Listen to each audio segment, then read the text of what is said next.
Alright, hey everyone, and welcome back to my channel. It's me, Miss Mo. I just want to put the disclaimer that I'm recording this right by my window, and the street next to where I live is very busy, so you all are going to be hearing some outside noises like cars, ambulance, police officers, people talking, like stuff like that. So I'm just going to apologize in advance. But I wanted to quickly do this video before I head off to work. So the purpose of this video is to talk about how we water ourselves and like how we water our spirits with love. And what made me think about this was yesterday I went for a jog and I was looking at the water, like I was just in my, Zen zone and all that other stuff. And I saw how dirty the water looked. I was like, ugh, that water dirty. But even though it was dirty, there was still life growing within that stream of water, that river. There was still life growing within it. And I even saw a bird like just trotting in it and then just diving deep into the water. And it just reminded me of how human beings, how we desire love. And it also made me think about like, let's say that somebody was very thirsty and they really need water, and the only water that's there is this murky, dirty ass water. Would they still drink it? And the answer is probably yes. And and again, just going back a little bit, it made me think about how we as human beings, how we desire love, and how sometimes because we desire love so much that we're unable to, hold on, let me let this truck go by. Oh my goodness. The hustle and bustle of the DMV. But it just made me think about how as human beings, our desire for love, and because it allows us to grow and it just nourishes our spirit, our desire for love can sometimes cause us to engage in love that's not good for us. Like going back to the example of if somebody was very thirsty, yes, they can drink this murky, dirty ass water, but the long-term effect of drinking that water is that they might get sick. Whereas if they had a choice between clean water and the murky, dirty water, they will most likely go with the clean water. But I feel like oftentimes, just in our family dynamics, how we grew up, if our parents or if whoever's looking after us, even if our community wasn't drinking from a love well, okay, even if our communities wasn't drinking from a love well of clean, healthy water, or clean, healthy love, then what we, growing up, what we consume is love that is kind of toxic for us in the long run. And, even looking at that bird, how much time I got left? Oh, okay, some good time. Even when looking at that bird, like, I will assume that that bird would love to have been in clean water. It would have, it would have preferred that, but the only water was the dirty river water. So they made do with what they had, and they swam in that beach. They just like, because even though the water was dirty, and even though it can have long-lasting impacts on that bird's health, it was still water. And so going back to like love, even though the love can seem harsh, and even though the love can not make you feel good in the long run, there's still some aspect of love within that type of love that you're receiving. So I'm saying all this to say that first and foremost, it's better to love. It's better to be in environments with healthy love. Because if you're in environments with toxic love, then then again, you're just like, as a human being, we just want to feel that acceptance. So we're just going to be like, man, that's how love is. That's how love is. And in reality, like, love shouldn't make you feel like shit. Love shouldn't make you feel guilty. Love should not hinder your growth. If you are experiencing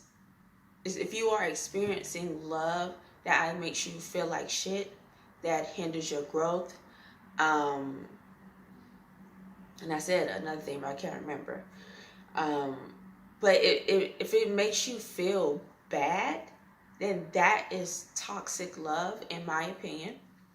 That's toxic love. And because you desire love so much, you may say to yourself that, oh, well, this is just how love is, and you may pour that type of love onto somebody else, because that's the type of love that you receive, and that's the type of love that you know. And it may not just, and I feel like people can be exposed to different types of love, but even though you may be exposed to different types of love, because you have been because you're comfortable in toxic love, when you experience love that is not toxic, you think it's weird, or you push away from it, or you dive deeper. You dive deeper into more toxic love. Until someone, to be honest, has enough patience to pull you out of that, or until you just truly get tired of being hurt. And so I just want to say, that was really the purpose of this video, to just talk about what does our regular love look like? Like, to me, growing up, love looks like, because that's what I experienced as a child, love looks like restriction. Love to me looks like jokes, like playing around, but not to the point of like truly hurting somebody's feelings. And my love, the way that I grew up, and that's how I show my love to other people. I never show any type of love that's going to hurt anybody. My love is, again, because of how I grew up, was stern yet playful. And that's the type of love that I show to other people. But at the end of the day, whatever my love looks like, it will never look like I am stopping anybody's growth, because that is not the type of love that was poured onto me.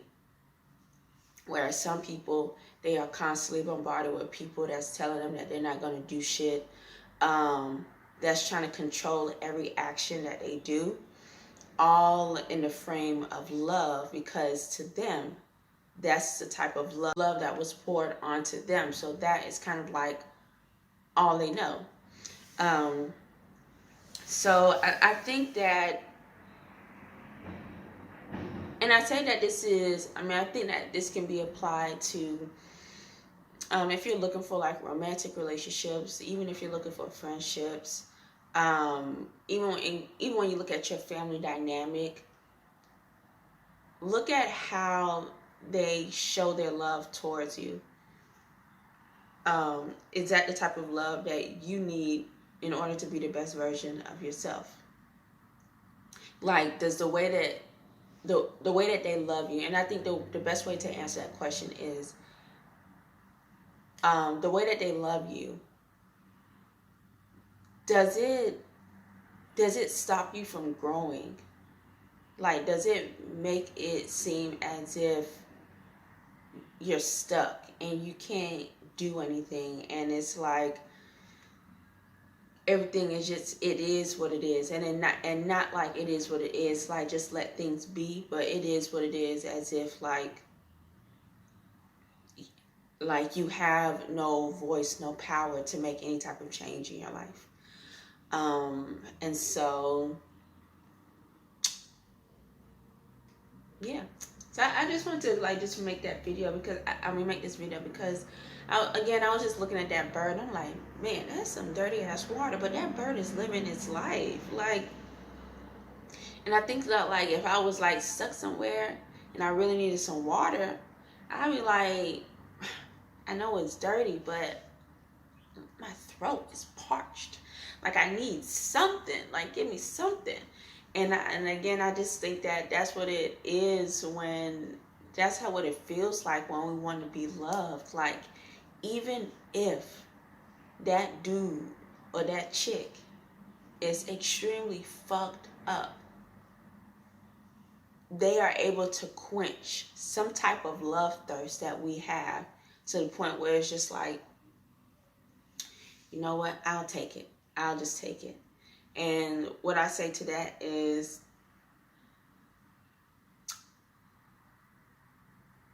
don't take that shit. Step back. Even if you have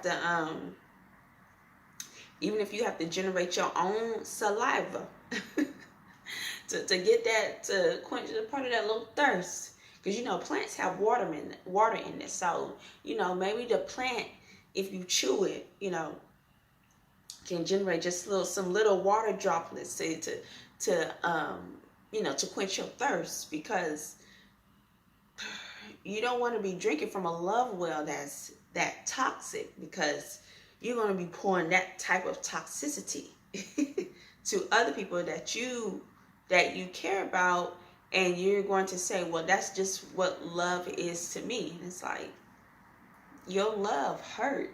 Why your love hurt that much? Like, why make me feel like shit? So yeah, just chew up a plant, and until you can get some real clean water that's going to have long lasting positive impacts, you know, on your life. Yeah, I know I use a lot of analogies, but I just wanted to get the point across. But thank you all for watching.